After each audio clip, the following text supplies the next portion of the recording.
Joshua Weissman's Texas brisket recipe was not bad in concept, but his final results had some major problems that we can actually see when he sliced open his brisket. One of the many issues was this band of connective tissue right here. It wasn't completely broken down, and I can tell because it looks squishy and white in color when it should be more of a brown with hints of gold. And there's a few key reasons why this happened, but the first catalyst happened when he trimmed his brisket. Josh trimmed his brisket correctly, leaving about 1/4 of an inch on the fat cap.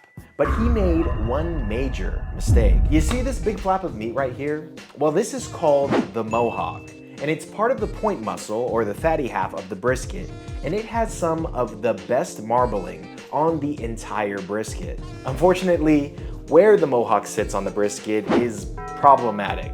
Let me show you. So on this specific brisket cook I did last year, I did a standard trim, except that I left the mohawk completely intact. As you can see it flapping on the side there. Well, as the meat cooked, the mohawk acted as a shield to the connective tissues and fat between the two muscles of the brisket. And at the end, those connective tissues did not completely break down. So the mohawk has to go. And in general, we are just trying to shape this brisket so that there are no parts or pieces sticking out. We want this nice and round so the hot air from the smoker can pass over it evenly. Next up is the seasoning.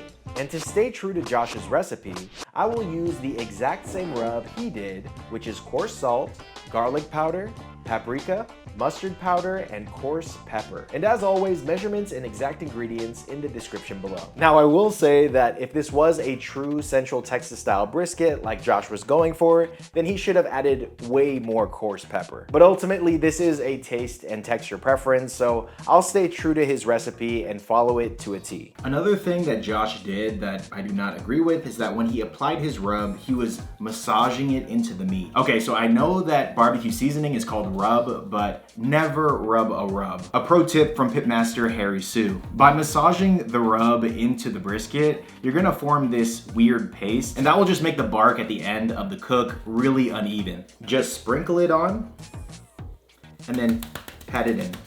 That way you get a nice even coat of the seasoning on the brisket. Now that the brisket is ready to cook, let's get this on the smoker. So in Josh's video, he used what is, in my opinion, the hardest smoker you could possibly use, which is an offset smoker. So the way an offset smoker works is the fire is maintained in the firebox, which generates heat and smoke that is pulled over the meat on the grill as the smoke escapes out of the smokestack. Therefore, if you can learn how to manage a steady fire, you can make the once difficult to run offset a piece of cake. So the method I use follows the teachings of Goldie's Barbecue, Texarkana Barbecue, and the things I learned from spending time with Mad Scientist Barbecue a couple weeks ago.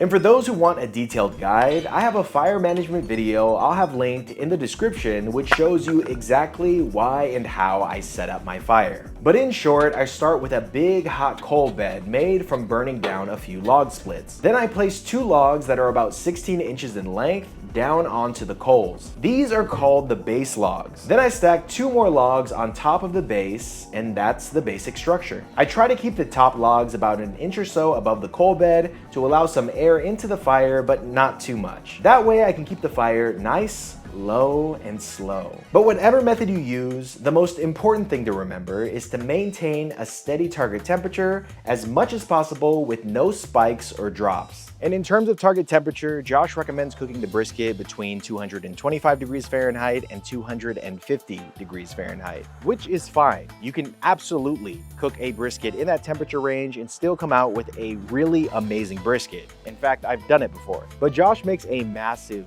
mistake that not only contributed to the aforementioned unrendered fat in the middle of the brisket, but also absolutely wrecked his brisket's bark. I mean, look at this. I've seen darker bark coming off of a Traeger. There is no way you cook a brisket in an offset smoker, and the brisket bark should be this light. Here's what happened. Josh cooked his brisket, periodically spritzing it with chicken broth until it reached an internal of 155 degrees Fahrenheit. Then he wrapped his brisket in foil and poured 1/3 of a cup of chicken broth on the brisket, and cook the brisket until it finished at around 200 degrees Fahrenheit internal. Now, 160 degrees Fahrenheit internal temperature is a magical number when it comes to smoking a brisket. Remember this number. It's the temperature in which the brisket enters the stall, where the brisket releases its excess water and juices during the cooking process. And it's also the point in which the special protein in the brisket, called collagen, begins to break down. Which is important, because collagen is very chewy. But once broken down, it becomes gelatin, which will melt in your mouth. On a big offset smoker like Josh and I are using, the brisket cooks very low and slow, where the collagen and fat will be completely rendered and broken down by the time it's done, giving you beautiful slices of brisket which are unmatched compared to any other smoker. But by adding room temperature chicken broth to the wrapped brisket right before the stall, the temperature of the brisket dropped, halting all of that low and slow offset cooking momentum. And based on the look of his sliced brisket, it doesn't seem like the brisket got hot enough to render that center fat and connective tissue. Also, because he wrapped his brisket so early at 155 degrees Fahrenheit, the brisket had so much remaining moisture that it released in tandem with the chicken broth, which steam cooked his brisket, ruining his bark. So to fix these problems, I will completely omit the chicken broth and or beef broth from this recipe entirely. Yes, even spritzing the brisket with any liquid is too much. With the way that we're running our fire nice, low, and slow, the brisket does not need a spritz. Instead, I cook the brisket fat side up on the smoker between 225 degrees Fahrenheit and 250 degrees Fahrenheit for the first 6 hours. And once the internal temperature hit 160 degrees Fahrenheit, I increased the pit temperature to 275 degrees Fahrenheit to 285. So outside of just the temperature, we also want to see a nice dark color. As you can see, we can also see that the brisket is starting to release a lot of the moisture inside. But again, we have more moisture to release, and that's why we're going to increase the temperature. And a couple of hours later, the brisket was ready to wrap. And I knew this because the bark was set and the internal temperature was at about 175 degrees Fahrenheit. So when I say that the bark is set, what I'm really talking about is, first of all, the color, but more importantly is the fat. What I'm looking for is that the fat is nice and squishy. See? Kind of like that. Very rendered and sticky. See, if you kind of split it open, you can see it's turning golden. And that's how we know that this brisket is ready. Now remember, I'm following Josh's recipe. So to stay true to it, I'm gonna be wrapping in foil just like he did. But instead of wrapping the entire brisket, I will be using the Chud foil boat method. By leaving the exterior of the brisket exposed, we can ensure that the bark stays intact and also give it a slight crispness. Then the brisket goes back on the smoker until it feels done, which is usually around 190 degrees Fahrenheit to 200 degrees Fahrenheit. And you know it's done by just putting your fingers under the brisket and feeling the meat fibers. You want it to have give and kind of fold around your fingers.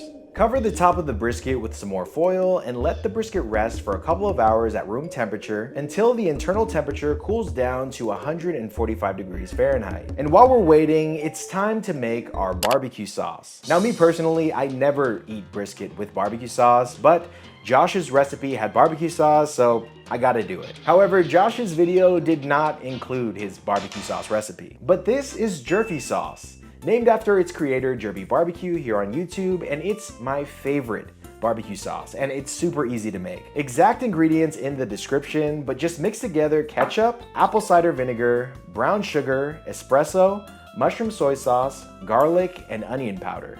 Seriously, this sauce goes good with everything. So I think it'll be a nice pair with Josh's brisket, which is now fully rested and ready to slice.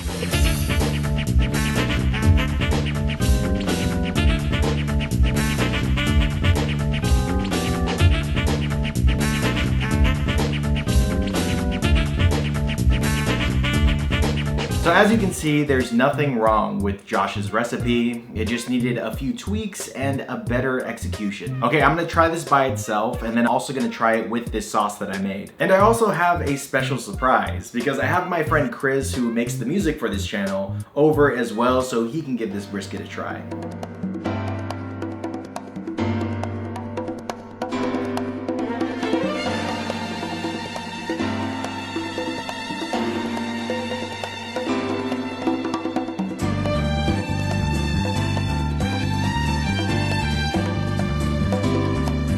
So going into this, I thought I was really going to taste the paprika because Josh's rub uses more paprika than I've seen in any brisket rub. But honestly, I don't really notice it that much. It pretty much tastes like any other brisket I've made before. But I definitely notice the lack of coarse pepper in this brisket. It just doesn't have that same craggly bark that I'm used to. One thing I wish is that I was able to try the brisket right after I sliced it. Because after filming and taking pictures, the brisket was sitting on the cutting board for like 45 minutes. So it was cold and parts of the flat kind of dried out. So in my opinion, the barbecue sauce actually helped when I was eating the flat. Also because there's so much vinegar in this sauce, it just goes so well with the brisket because it's really fatty and rich and the acidity from the vinegar just cuts right through it. So I can definitely see myself using barbecue sauce again on brisket in the near future.